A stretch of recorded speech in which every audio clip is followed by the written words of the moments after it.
Now, right enough, what we're going to do now is grounding and opening.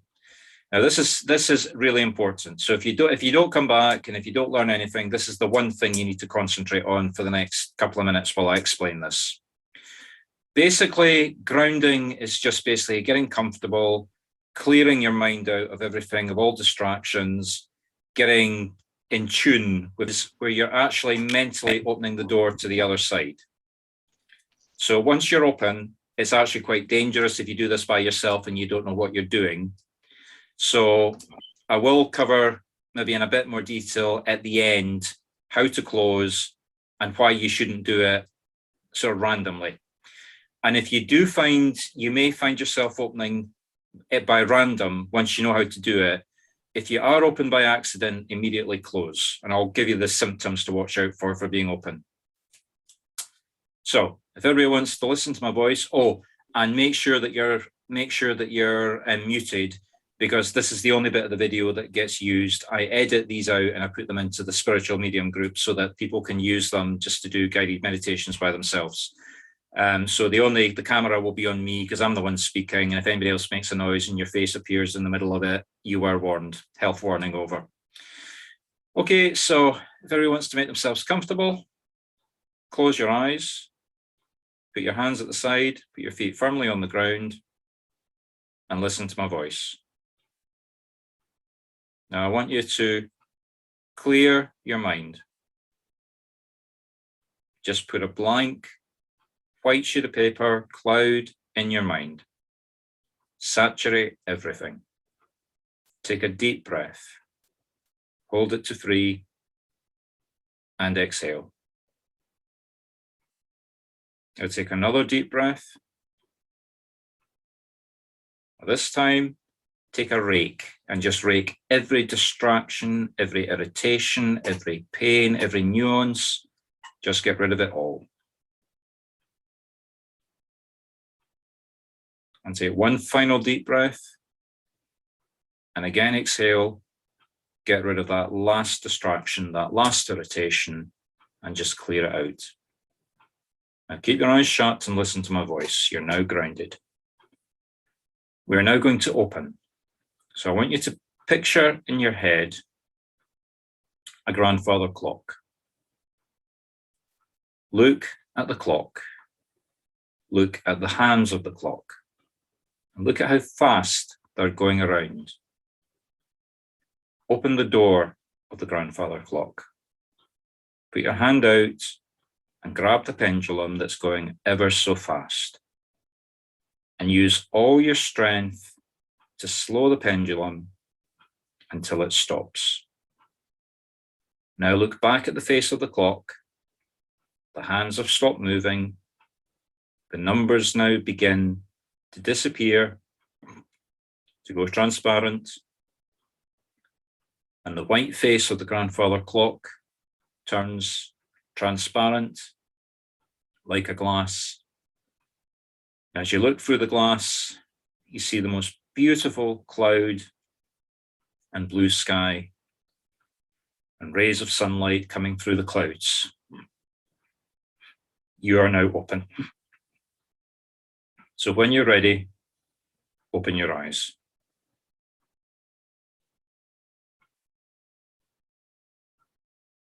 Okay, now, Ranaf, I can't actually see your face the way you're holding your camera. For the next bit, I do need to see your face for safety. Thanks. Okay, now what we're going to do now is a guided meditation. Now, this is where you listen to my voice, and I'm going to create an imagery in your head of a journey. You're going to go on that journey, and at the end of that journey, you're going to arrive in a safe place for you, and one of your loved ones on the other side is going to be waiting for you. Now that bit will be real. That will not be imaginary. So close your eyes, make yourself comfortable. Pranav, can you put your camera just up a wee bit so I can see your face? Just so I can monitor you. Because this is hypnotic, I need to make sure that you're okay as I do this. Just put your camera back a wee bit so I can see your face. Pranav? Yeah, Just position your camera just up a wee bit so I can see your face, or sit down a wee bit. Yeah, perfect. Perfect. Okay, so make yourself comfortable. Close your eyes. Just feel the contours of the chair. The ever so comfortable chair. Now, don't open your eyes, but open your imaginary eyes and have a good look around where you're sitting. You didn't realize that you're wearing a jumpsuit that's so tight, it's almost cutting your circulation. You didn't realize that you're strapped into the chair so tight that you can't move a muscle. Nothing to worry about. You can undo the straps if you want to, but you don't really want to, because the rocket just took off. And it's a big Saturn-free rocket that you're sitting in the capsule at the top of. And you're accelerating up. And you just deposited the first fuel tank, and you're getting faster as you go up. You've got a tiny little monitor you can look at. Cape Canaveral behind you is getting smaller and smaller and smaller. We do have a spaceport in Glasgow, but it's not quite up to handling Saturn rockets, so that's why you're taking off from Cape Canaveral. And you just jettison the second stage of the rocket, and the third stage, and the final boosters as you go into space. And of course, the G-forces are pinning you to the seat, and thank the Lord, thanks Mother, Father, Spirit that you were wearing those straps. And you slowly stabilize in orbit. Undo the straps. You're weightless, float around the capsule. You're the only person on the capsule. Nobody else was brave enough to get on the rocket that you were piloting up, but don't take that personally. Have a look out the window. Wave. There's Casper the friendly ghost floating past you. Yes, as you go into space, all the spirits that you've imagined thought were imaginary are coming into existence around you. Grab the joystick and start steering the rocket capsule away from Mother Gaia Earth. Earth behind you gets smaller and smaller and becomes a small dot. And just guide the capsule out into deep space. And there up ahead of you is the International Space Station. It's a little bit further away from the Earth than you thought. Everybody thinks that it's just floating up there and you can reach up and touch it, but you do have to go a little bit deep to get to it. And as you get closer, the 3 astronauts that are already up there are staring out the window at this amateur driver. You can tell from the fear on their face that they've got no confidence that you're not going to crash into them.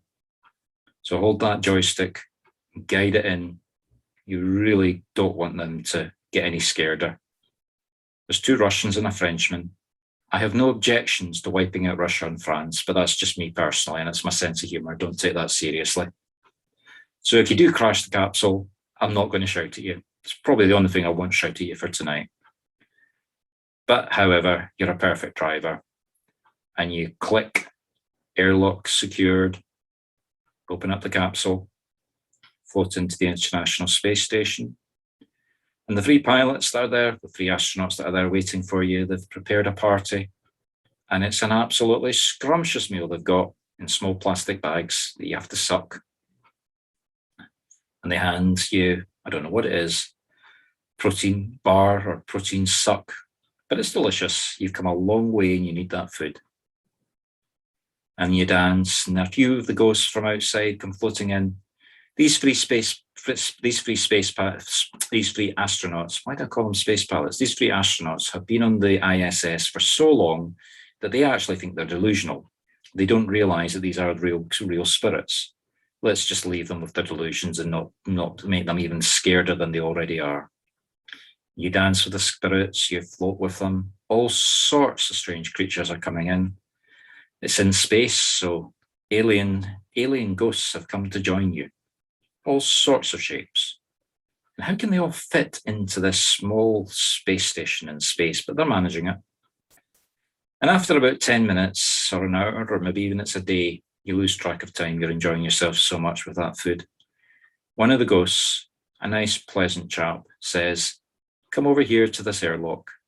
I'm going to take you somewhere. there's somebody waiting that wants to meet you.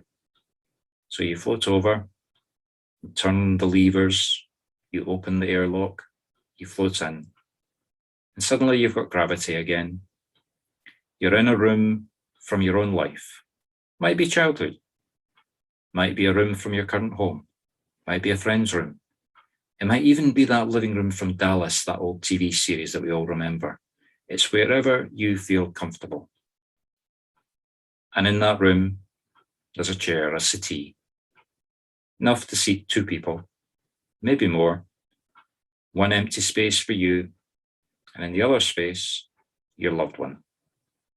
And they stand up and walk towards you, open up their arms and embrace you, or kiss you or shake your hands, whatever is appropriate for that person and you.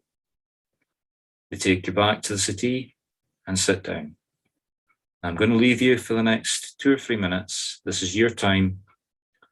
You've got a lot to say. They've got something to say to you. And remember to pay attention to anything they say to you.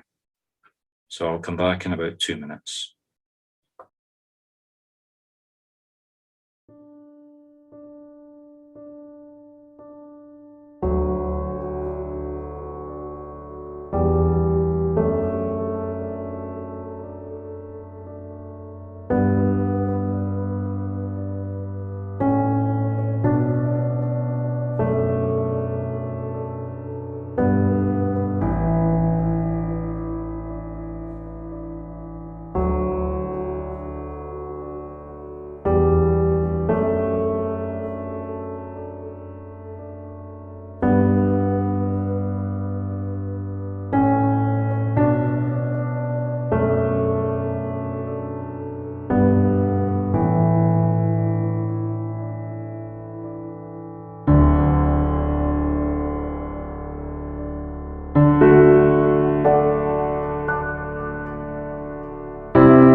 Okay, now it's time to listen to my voice again.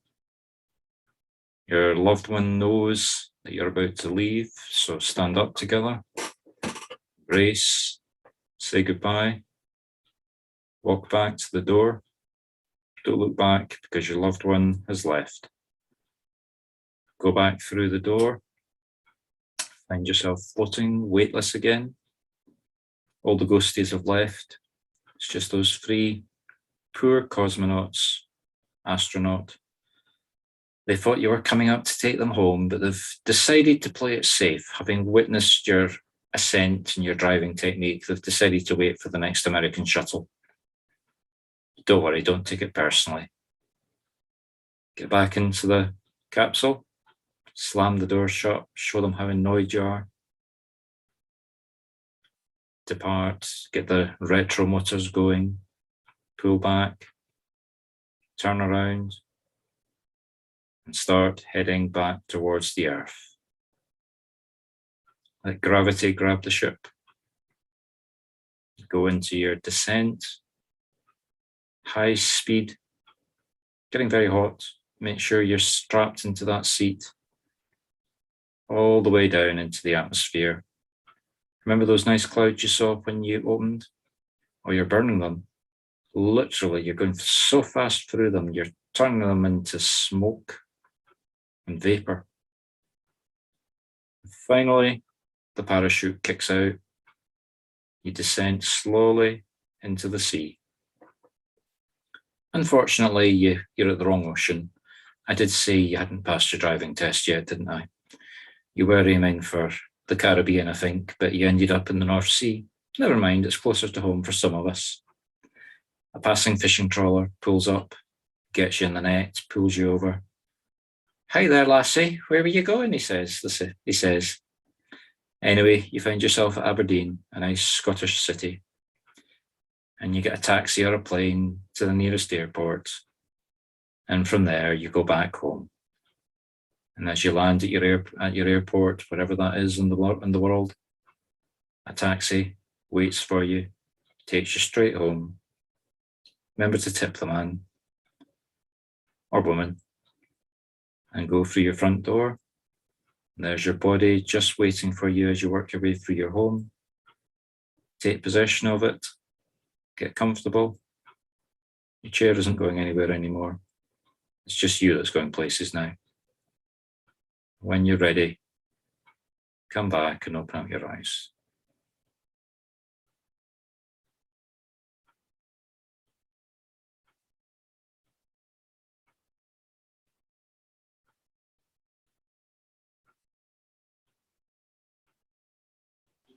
And put your hand on the glass case door, and put your hand on the wooden door for the pendulum, and close the two of them firmly closed.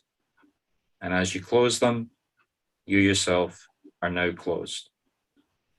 Now join with me in a closing prayer. Dear Father, Mother, Spirit, thank you very much for all the messages that we received tonight. Please take the energy that we have generated, find somebody out there that needs some help, whether it's healing energy, whether it's synchronicity, whether it's just being slapped across the face because they're being stupid. But take that energy and use it in some way to do someone some good. Thank you. Amen. Amen.